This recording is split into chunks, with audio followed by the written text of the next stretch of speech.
Let's get good. This is episode 1 of Endless Space 2 Riftborn. Since we needed something to sort of fill in the slot after Far Loan sales, and this was suggested, I decided I'd dive in with the Riftborn, who I actually haven't played that much. I'm trying to make sure that we have sort of every faction represented here, because that will make everything significantly annoying. Like Cravers. Cravers are great in this game because they reach everything before you and you have no fucking chance. But that's okay. So we're going to start with Spiral 8 Galaxy. Most of this is default settings. The speed has been made fast. The pirate difficulty is hard. The game difficulty is serious. I could bump it up more, but I'm kind of learning the Riftborn, so it's not all about the difficulty. And we're going to dive right in, guys. I fucking love the little webcam thing I made for this. If y'all don't think that's cool, then you, because that's pretty cool. Alright, we're going to jump in as the Riftborn. There are a few gotchas with the Riftborn. The biggest gotcha of all being that they produce their population with production, which is okay in the early game when you can spare a turn to make an extra population, and that's the most effective thing you can do. What's not okay is when you get to the late game, and no matter how much production you have, you can't mass produce people. Ours was a pristine universe. We knew nothing of your endless, your dust. Until the rift ripped a path between our realities, injecting a blight that spread like poison. Our cosmos of order and balance was shattered forever. Dying, corrupted, and consumed. We had no choice.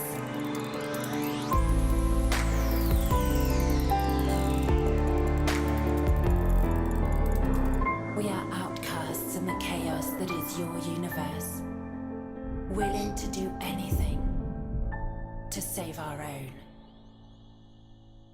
The Endless gone and fucked it up for somebody else. Is that what everybody else thought when they saw that? Because that's what I thought. Anyway, so the gotcha with the Riftborn is you want to assimilate a minor population very, very quickly, because if you don't, then you're stuck solely using your production queue to produce population, which is not a good thing. That is a very not good thing. Now, we do start with an Epistus, so it would behoove us to, like, focus on growing them. One of the things you'll see a lot of people do when they play Riftborn is ignore food. I feel like that is kind of a critical mistake to be made. Yeah, okay. Let's go take a look at... So that was just me checking all our base stuff. We're going to go through this, and the way I like to do turn 1 is I like to go left to right on this top menu, because that seems to be the easiest way to avoid missing anything. So we can look in here. We do need to produce something on our home system.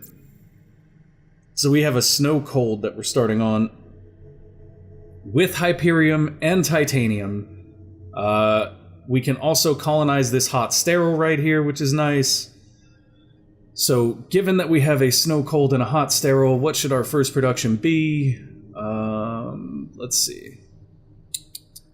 We do have strategic resources, which makes this good. This will give us some food, so 10 food, 10 production in 2 turns. This will be 4 turns to give us 4 production per person on the planet. We have 3, so that's 12 production in 4 turns. Provided that we don't have growth, which we will, we'll have growth in 20 turns. So yeah, that means that that's going to be more valuable to us. Then we'll grab that to get a little extra science, and then we'll grab this. We're not going to rush public-private partnership, but it is something that we should produce at some point just because it does give a lot of science. But unfortunately, we don't have any fertile or temperate planets, it seems like, to really gain any benefit from. So this will give us 10 science per turn, which isn't super necessary. In fact, I think it's more necessary for us to get a Geist in queue, but we'll mess with that later because we're also going to modify our Geists. So then we're going to come over here to the luxury resources, nothing to do there. Or actually, no, we're going to come here, my bad. We want to come here for our laws. The Beachhead bylaw isn't great for us right now. Toys for Boys isn't great for us. Super Tax Act could be decent for us. Let's see where we're at with happiness. We are content, and that is going to dramatically affect our dust and science, so maybe we will not use Super Tax Act. Super Tax Act used to be fucking phenomenal, guys. Sorry, I'm leaning out of the cam, my bad. It used to be phenomenal because it used to be like -10 happiness, +4 dust, which was really, really good, and now it's just not. Green fertility bill could be good for us per anomalies on colonized planet, provided that there's some anomalies in our home system on our starting planet, and there are not. There are some here that we'll probably investigate this turn, so we're not really going to do any of these laws. Like, even Beachhead Bylaw doesn't do anything for us this turn. So this turn we're not going to sweat laws, we're not going to do anything with this. We are going to do science. So we do have titanium available, which makes getting this kind of a priority, as well as unlocking Xeno-Industrial, which is pretty good, although it's not going to do anything for us because we don't have temperate fertiles. This does allow us access to the first wonders and stuff fairly quickly, which we're probably going to be beaten to by the Cravers. Doesn't mean we can't try, though, guys. Doesn't mean we can't try. Off-world agribusiness is actually important to us, as is planetary landscaping, even though most people will say that it really isn't. What do we have here? That's not specifically great for us. The happiness there is alright. Colonizing forests and monsoons is alright. So we're going to go around and get our basics. We do have our basics for production. We have our basics for science. For this faction, mind you. That is for this faction. So Astrofinance is a basic for dusts, but we don't really need that yet. I'm going to go off-world agribusiness first, because that is going to give us happiness and the ability to assimilate minor factions, which is very useful. And then I'm going to go for planetary landscaping, and then xenolinguistics. We don't really need rare earth foams, unless we need another arid planet. So I'm going to start with those three. That may be the wrong choice, guys. If you know better, feel free to tell me so. Then we're going to go into our ships. We're going to modify our Geist, which is our colony ship. We're just going to make it move really fast. That's all we want. We just want it to move really fast. And then we've got our Shadow Scout ship. It does have one extra slot open, so we could throw either another probe on there or a little more speed via engines. I'm going to go with another probe. I am also going to fill that other weapon slot. We currently have lasers. I'm going to put beams on there to give this thing a little more range. Actually... nah. I'm going to actually switch it to that. Primarily because that's going to be cheaper and give us a lot of ability to scout stuff. And we don't really need combat ships right now. Like, that's not something we're going to be looking to do on the first turn. Sorry, next up was the hero tab. Let's go ahead and look at the hero. His base abilities are plus 10% shield penetration, plus 10 science per anomaly on colonized planet. So this does nothing for us first turn. First turn, he wouldn't do a damn thing being set as a governor, so we're not going to do that. Instead, what we're going to do is we are going to assign him to our scout fleet. And in doing that, we should probably look at his ship. Now his ship, I'll put some weapons on. I'm going to put lasers there and beams there. For his extra support modules, we can go ahead and grab some more probes, like it's not going to hurt. And then we'll apply that design. We should probably upgrade that shadow as well. Those two units should have similar movement, so their movement shouldn't inhibit each other. Why do they only have 3, though? That's insane. But we do have a ton of probes. So we're going to go ahead and probe all of the planets in our starting system. And we'll see what our results are over here. Whoops. So ZU2 has low gravity anomaly, which is good. And we got 25 influence for that, which is also good, because that's going to help us assimilate somebody. And if I'm not mistaken, that's our colonizable planet that has the low gravity? No, it's not. I am mistaken. Okay, that's unfortunate. So we also checked out ZU1's anomaly, which had 20 Hyperium loot. That's also very useful for us. It means if we can get some early titanium, we can get started on the first wonder, like, ridiculously quickly. Now, since we do not actually have any... we only have one exit to our system, so I'm going to shoot like that, and then I'm going to look at the galaxy. We can shoot over there and over there. We still have some probes left, that's fine. We're going to jump out this way. There is like a little hack thing you can do where you can basically refit your ship and get more and more probes. I don't use it because I think it's kind of lame personally. That's just me though, so do you. I don't like it. I think it's sort of an abuse of mechanics that probably shouldn't be there in the first place. Oh, we forgot to upgrade the Geist. That's going to hurt. Oh well. So off-world agribusiness in 1 turn. We have a singularity slot open, but we haven't created any singularities. Now, we could do dilation singularities, which will affect enemies because we have Hyperion, but I would much, much rather do compression singularities, because those are going to help us instead of just being like, hey, look at that, you screwed somebody else. I would much rather have the benefits of helping ourselves than screwing someone else. This system is butt. Like, it is decidedly butt. There is nothing good in that system. It is just one huge gas giant. It's not even worth colonizing. So we're going to keep that ship moving and see what happens. Alright, cool. Pending objective choice. So this is Chapter 1 of our quest, Beachhead. The universe is utterly unlike our own. Burning orbs of fire, scarred balls of... Scared or scarred? Scarred balls of rock hanging in the void, vast realms of nothingness, empty, pitiless, terrifying. Some of the worlds are more than barren, airless rocks, cloaked in dirt that seem fertile grounds for tenacious foliaged forms. They choke the surface and deny the light. Strange things stalk and shuffle and slither through the undergrowth. We were fortunate to avoid settling on such a world. Our world, the world we named Vanguard on account of us being the spearhead, is a white wilderness broken only by still and silent forests, icy brooks, and perpetual gray skies. In its near ceaseless white embrace, where the sky can sometimes be mistaken for the land, it is reminiscent of the home world or the homeland, but if you look closer, it cannot hide its grotesqueness. So basically, these guys are like germaphobes that were like in their perfect sterile room, and we fucked that up. So now they're like, this is gross. I mean, it's kind of peaceful, but there are things writhing in the water. It's gross, guys. It's just really gross. So we can choose exploration as a focus. We can choose economy as a focus. So this is not exploration. This is... Why can I not think of it? It's environmentalists. I'm sorry. Environmentalists, industrialists, and peaceful... pacifists, I think. So we're going to go for industrialists because that is just the best. Although 9 system improvements to get some red sang is kind of tough. This would be reach 50 points in relations with 2 minor civilizations. That's a little bit more achievable. Explore 5 curiosities with a hero level 3 or higher. That's also much more reachable, but I still want this because this is going to push us to industrialize. I'm going to go ahead and get that. Plus, it's one that we don't actively have to work on. Like, I don't have to do anything to make that quest complete. It will complete as we do things. So infinite supermarkets are now available.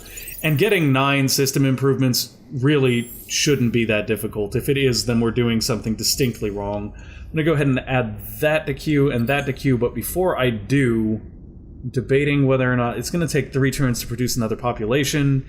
That's really... And this is the crux of what makes it tough for these guys. I'll put 1 pop in right there, and we'll put another Shadow Scout in right there too, because that's going to help. I really don't want to produce any more pop than we have to, which is why I'm like trying to find... That was the Cravers. Which is why I'm trying to find like, you know, the food stuff relatively quickly. In 1 turn, we'll have access to food production, which is basically what I'm after. I don't want to waste a ton of turns producing population when we don't have to. Yeah, see, we could settle here, but it's not a great planet. Like, it's not a great system, even. It's just kind of butt. You won't be doing anything there, because there's nothing to do there, so get on up there. You can go that way. We really shouldn't be scouting with our colonization ship here, but we don't have a better option, because our scouts are slower than hell. Like, they are just real slow. Somebody else already searched 10 curiosities, so that's good. E has gained enough experience to level up. Now we have to make a decision whether we want this guy to be a fleet hero or... No, we're going economic. We don't want him to be a fleet hero. We want that. Yeah, that's really good. So plus 15 production. We could put him on our system right now, but I still feel like we're going to get more XP from having him explore. And he can't switch over to our system anyway until he's, you know, stationary in a star system. So we now have the ability to produce foodstuffs.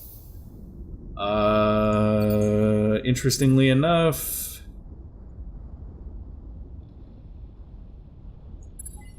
I'm gonna do that. I think that. I keep switching around, guys. It's really tough, honestly, to decide sometimes where you want things in your queue. And that puts us at about 15 minutes right there. So I think I'll call it in a turn or two. We'll do 1 or 2 more turns, and then we'll call this episode. Sorry for taking so long getting into it, guys. That first turn is honestly pretty rough because you have to kind of plan out everything you're doing. And I find that if you miss something in that first turn, like you don't take advantage of something, then you'll quickly forget about it and you won't be able to get the value out of it that you would have gotten in those first couple turns. Oh, like that. That was stupid. Our research completed, which means some of our research or our science just got thrown away because I didn't have something in queue. Unless it saved the surplus. The amount of surplus science from the previous turn. Oh, okay, cool. So it does save the surplus. That's nice. So we don't actually lose anything there. We have a savanna and an ocean in our home system. And of the savanna and the ocean, the savanna is actually a good one for us to get. It is temperate.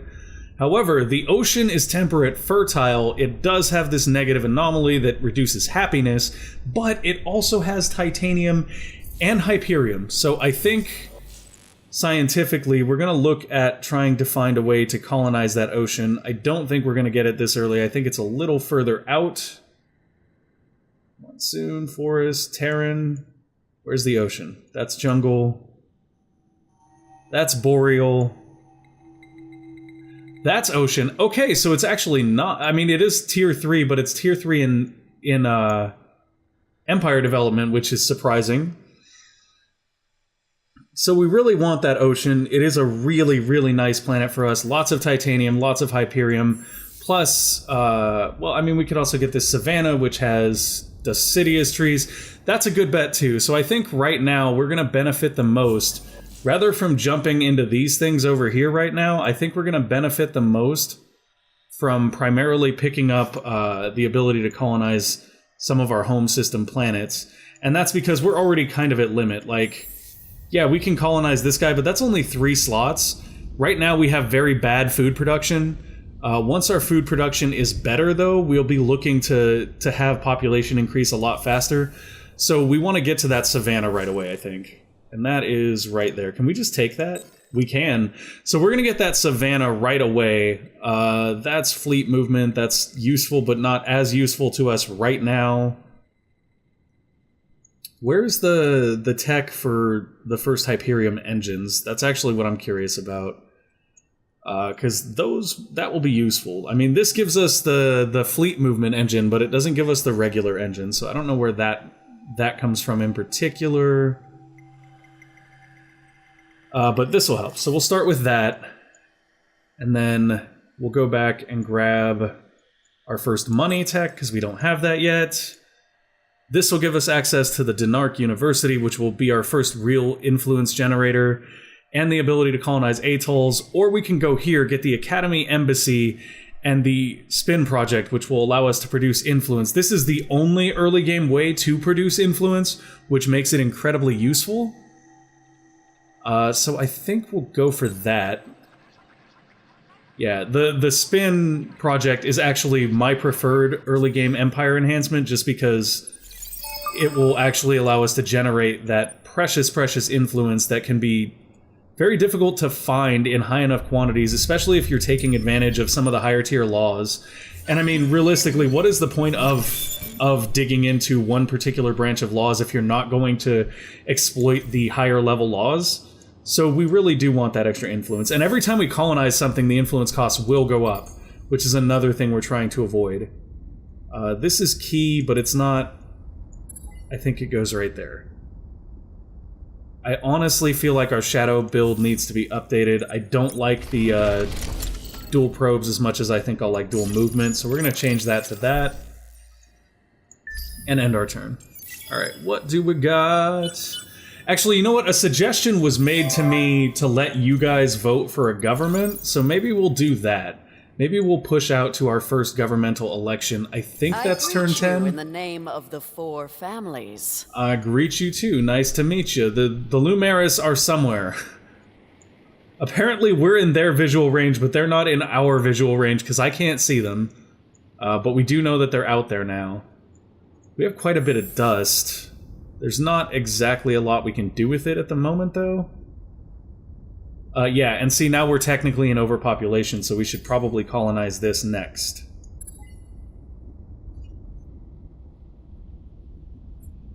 Now, are we getting unhappiness from that? Yeah, we're getting -1 happiness from that. I mean, -1's not that much. I'm gonna leave ZU right about there, so that we'll colonize that. And double check our science, because I think... yeah, we've got 3 things in queue. We should be okay for a few turns. I'm curious where the Lumeris are, because it seems like they're real close to us. Okay, now see, this is a system that I would be glad to colonize if I had the tech, mainly just because of that high-end adamantium right there. But also, there's some good dust here, there's good dust in science, like, it's an okay dust in science system.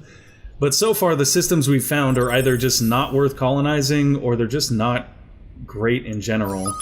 That is okay. Strange fossil is pretty good. What do we got here? Negative anomaly and another negative anomaly. Yeah, I'm glad we didn't colonize there. We would have gotten an acid rain anomaly, and we would have gotten an irradiated anomaly, that making that desert planet, like, unlivable. Strange fossils. We're getting more influence from this, though, too, which is nice. Okay, and... yeah, we're fine with that. Let's go to... this way. God, if we don't find somewhere to colonize soon, though, like, we're really just sort of putting around in space, praying for the best, and not finding really anything. We're not helped by the fact that I forgot to retrofit our colony ship, so it's not really making trails. Latest political survey. Okay, so this is the latest political survey. We are heavily industrial. Ecologists and science are kind of tied for second. Pacifists are nowhere to be found. Religious is, you know, limited. And there is 0 military party in our population. So I believe the election comes at the next turn. Where is the election in 1 turn? Yeah, sorry guys. I actually haven't played this in a little bit because I've been playing some other stuff. So we have an election in 1 turn. I'll let you guys vote for which political party you want us to support in the comments. And we'll go from there. Hopefully you guys enjoyed this. Hopefully you'll enjoy some future stuff from this. Once again, sorry this episode was a little slow. Like, setup always takes a little bit of thinking on my part, because, like, I missed stuff. Like, I missed upgrading that colony ship, which screwed us. And I probably chose wrong when I put 2 sets of probes on the first scout ship, too. Thank you guys for watching. If you enjoyed the video, click that like button. If you want to see more, click subscribe. And please feel free to share this anywhere you want. Games Together is a great forum. Share it there, share it there. Much love, everybody. Thank you for watching, and I will see you next time. Bye!